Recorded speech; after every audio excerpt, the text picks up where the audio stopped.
Yep, thank you very much. That's quite an introduction. I don't know whether I should thank you, actually, because that's a big ask. But as Tom said, all I've tried to do is look at this huge subject. It's massive. Behavioural economics is really an umbrella term to describe a whole range of ideas and principles. And there's so many of them, there's so much to each of them. But I've tried to sort of distill it down to what I think are some of the key principles and some of the interesting principles. And I suppose this 15 minutes is like a little treatise for me to say, look, behavioural economics is absolutely fantastic. It's really accessible, really, really interesting. It's something we can all benefit from knowing about, both personally, because we'll spot those distortions or mistakes that we might be making in our thinking, but also in terms of what we do, particularly in the digital space, where we're perhaps creating things that eventually will go in front of consumers. And if we understand a little bit more about human beings and how they think and the decisions they make, it can be so beneficial. And behavioural economics is wonderful. It packages it so neatly. It frames it in such a way that it's really easy to understand and very, very relevant for what we all do. I am a bit obsessed by it, and I know my wife is delighted I'm out tonight, because I won't be boring her about it, or indeed any of my friends. I do have that horrible habit of cornering people, say, I must tell you about behavioural economics. So, yes, turning it to 15 minutes, that's been a tough call. But to me, it is a bit of a game changer. I've been in market research for nearly 20 years, and a lot of ideas, call them ideas, fads, sort of come and go, because in this industry we do love new things. We do love to sort of go to our clients, oh well, look, this is a fantastic new thing we should try. But actually I think behavioural economics is really different. It is a complete game changer, and it's totally transformed the way that I approach my work. And there have been really discernible outcomes. I've been able to do things in a different way and actually deliver something much, much more valuable to my clients. So it's got very practical benefits. It's not just ideas for ideas' sake. So, without further ado, what is it? It's a synthesis of psychology and cognitive theory with economics. It provides insights into human decision-making processes, how the hardwiring in our brains influences what we do, and the distortions and the biases that result in less than perfect decision-making. So it does quite a lot. But in essence, to me, it's about gathering insight into the way that human beings operate in today's world. If you think about it, in our average day, we're faced with a myriad of decisions to make, choices, options, and behavioural economics really sort of unpicks a bit about what happens when we're doing that, and some of the perhaps shortcuts that we make in our decision making. It's got a history that dates back to the 19th century, but it's only now that we're really waking up to its potential. And I think what it does, it sort of takes what classical economists would have said is irrational behaviour. They would have disregarded it. They would have said that what we do is we try and make the right decisions that are going to benefit us in a world of perfect information. Well, of course that's not what happens, and behavioural economics really once and for all proves that. So it helps me, because I've sort of observed that in my work all along, but now I'm actually able to evidence it with some hard facts. And it works a lot like a visual illusion. Dan Ariely, who's my sort of favourite behavioural economist, because he's very witty and very accessible, and he's written a brilliant book called Predictably Irrational. He uses the metaphor of a visual illusion to understand behavioural economics and what it is. So if we look at this diagram here, I hope you would agree with me that by and large A and B look like they are different coloured squares.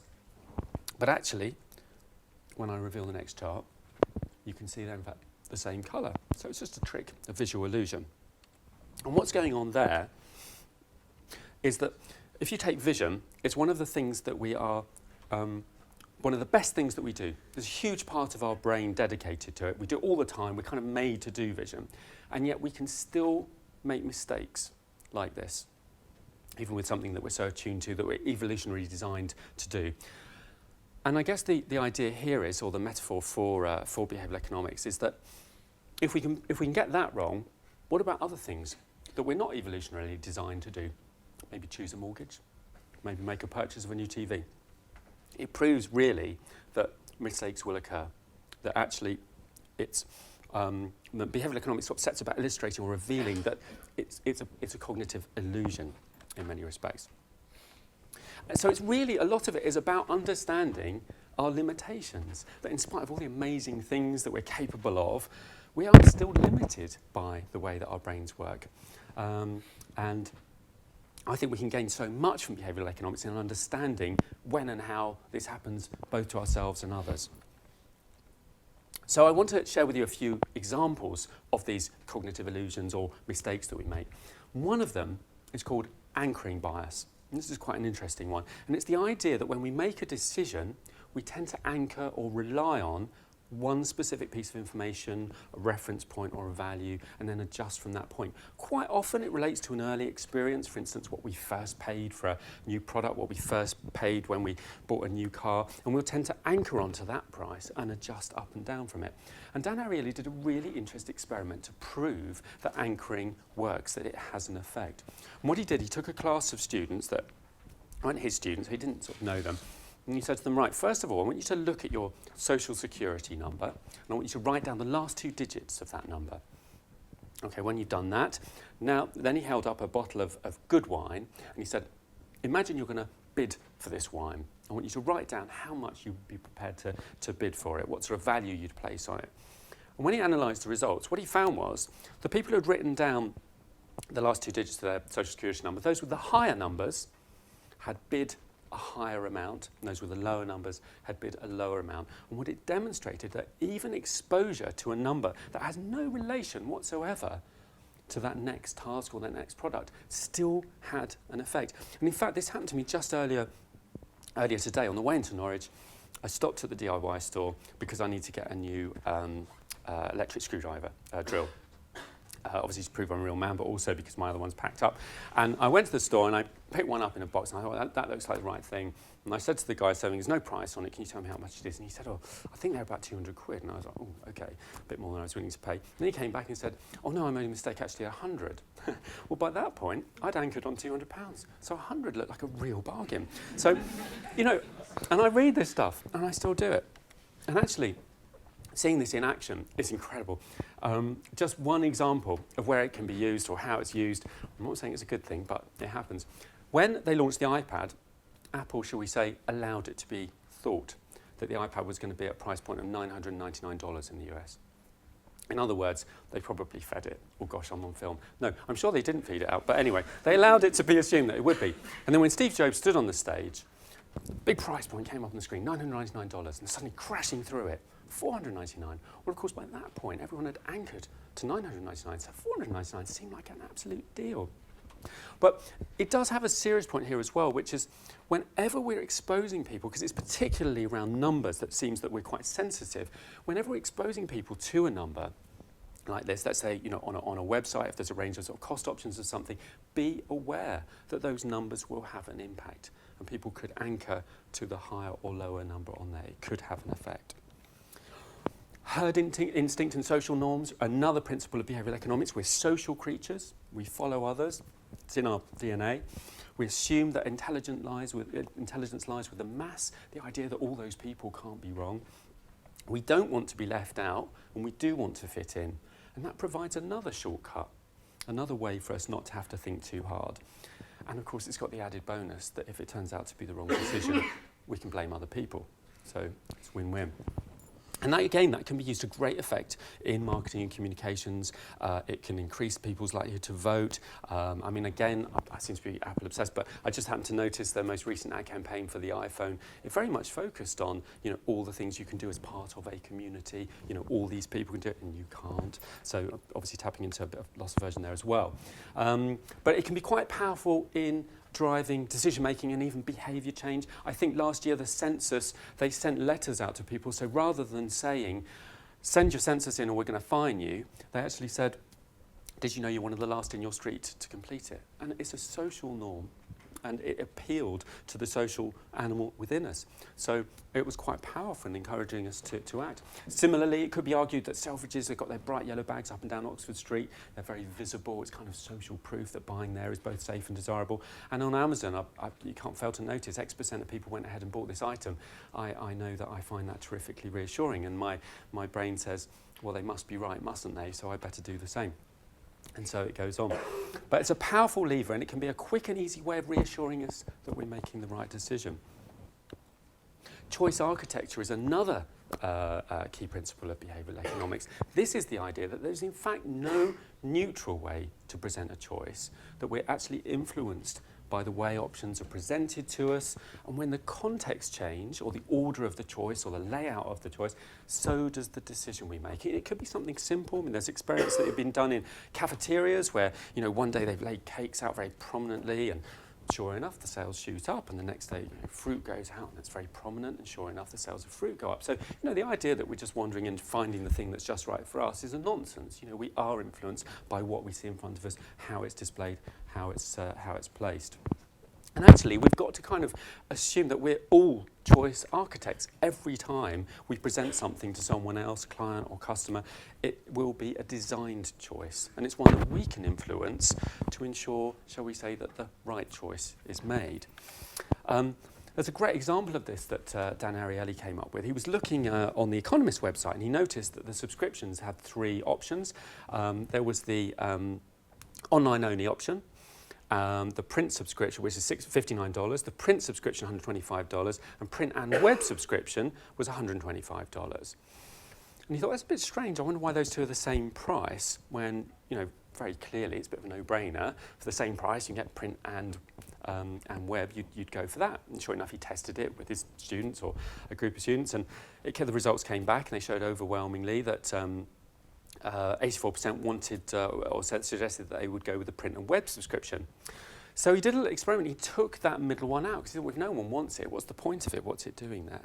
But very interesting what happened when he took it away, the results were reversed, and 68% went with the online only. And what this demonstrates, I want to go into the where's and how that's happened, but what it demonstrates is that relative to other options, it reflects on them and it helps people make a decision about what seems a good choice. And that's another central principle of behavioural economics, that we use relativity to help us make a decision. We're always comparing one thing with another, not consciously though. And the context in which we see things have such a profound effect. There's so many great examples. I mean, from buying houses to the great ones probably have its own award one day, is the bread maker. So they launched the bread maker, do the research, everyone's saying, yeah, we'd love to be able to make bread at home. So they launched the bread maker and it doesn't sell. And they do a bit more research, and what they find is that people feel a bit anxious about buying what is a new product. It's about 40 years ago in the States. It's a new product, they don't know much about it, and it's relatively high price point. So they launch a dummy version, 50% more expensive, and suddenly the original starts to sell in great numbers. And what happened there was that people could look at that and say, well, I don't know much about bread makers, but I know that one is cheaper than that one. So it gave them a decision that they felt they could make. And that's kind of what all this is about. It's about presenting things in such a way that we feel, well, we don't have to be an expert in it, but it feels like a decision we can make, and it feels like a good decision. Another principle of behavioural economics is heuristics, not to be confused with usability heuristics, but heuristics are really experience-based strategies, shortcuts that we all use all the time to speed up the decision-making process. And again, we're barely aware that we're doing these, so very hard to identify. Brands, of course, are the ultimate heuristic. These are like the mental shortcuts that make potentially complex decisions quite simple for us. They speak to the cognitive miser in us. We don't want to have to think really hard about absolutely everything. And it might be, Tesco Finest is a shortcut to quality. Marks and Spencer's Living Well is a shortcut to healthy. There's the recognition heuristic, something we recognise or that's familiar. It's got a greater value than something it's not. There's dozens of these heuristics, and they're all really interesting. I mean, a great list of them, but I always refer to them all the time. They're really interesting to get to know what those shortcuts can be. And they're being added to all the time, of course. And finally, cognitive biases. I find these are the most interesting. And again, like heuristics, there's a burgeoning, growing list of them. All sorts of things that come into this. And these are the inherent thinking errors that we make in processing information, and they result fundamentally in irrational decision making. For example, loss aversion. As human beings, we feel a loss much more strongly than we feel a gain. And I don't know if any of you can recall any examples of this, but I know, for example, if I've been overcharged, as I was, about £5 by my mobile phone provider, I wasted a good 45 minutes trying to get that £5 back, because it kind of hurts and I wanted it back. Now, if that mobile phone provider had given me £5, I wouldn't have felt the benefit nearly as much as the loss hurt. So it actually has a greater impact. But what's interesting is that can be identified and that can be used. So for instance, rather than saying to people, if you want to encourage people to use low energy light bulbs, for example, rather than saying to them, use low energy light bulbs and save £100 a year, maybe it's actually use low energy light bulbs or you will lose £100 a year, because the loss is much more powerful. And loss aversion can result in inertia. We see it in personal finances. If someone makes an investment and it starts losing in value, they won't cash it in. They'll hang on to it for dear life. They don't want to realise that loss. I know, because I do this all the time. And it's a desire to sort of, stick to things. It's like a cognitive nudge pressing us not to make changes, even when they're actually in our own best interest.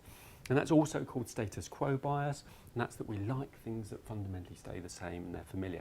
If you will go for a quick break, chances are when you come back you'll pick the same seats. And that's status quo bias, very simply in action, that we kind of like what things to stay the same, be familiar.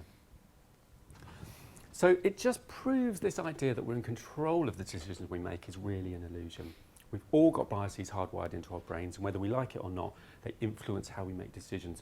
We're subject to giving different answers to the same questions, asked or framed differently. We're risk averse, which leads us to walk away from a better deal. We're overly attracted to short-term reward. We make decisions that are good enough, and our decision making is filled with shortcuts, which we all use, and we're only partially self-aware. So we're basically a bit of an irrational nightmare and mostly unaware of it. And I guess the idea is, how can anyone be rational in a world where knowledge is limited, time is pressing, and deep thought is an unattainable luxury? Much of it stems from the fact that we're kind of cognitive misers. We just don't want to have to think too hard. We're always going to do whatever's easiest to us. Anything that involves brain activity, more brain activity than normal, it makes us tired. Don't want to do it. So we'll always choose the path of least resistance. So it really sounds like I'm setting up human beings to be really hopeless. It's not the case at all. We're brilliant in so many ways, but fallible. But here's the rub. None of us really see ourselves as irrational in our decision making. We all feel we make the right choices for very sound reasons. And that's because, as I said, those shortcuts that we use, those biases that are acting on our decision making, we're only partially self-aware of them. So if I meet you, the day after you've purchased a new TV, you might give me what you think are the reasons that you made that choice. But the chances are they won't be. And it misses out this myriad environmental and emotional factors that might be at play. Behavioural economists in their experiments have proved time and time again we're heavily influenced by what other people do, by what we first learn about something, by the experience-based shortcuts we use, by the way information is presented, by the way goods are displayed, or even just the mood we're in at the time. There's so much else going on there.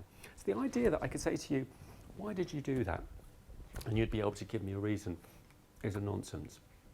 And actually, to paraphrase Rory Sutherland, he's the outgoing president of the IPA and a champion of behavioural economics. He suggests that the conscious rational brain isn't the Oval Office making executive decisions. It's more like the press office issuing reasons for those decisions. We don't really know how and why we do what we do. In terms of what it means, well, for me, it's a small revolution. In the way that I gather customer insight, I need to think about new ways of doing that.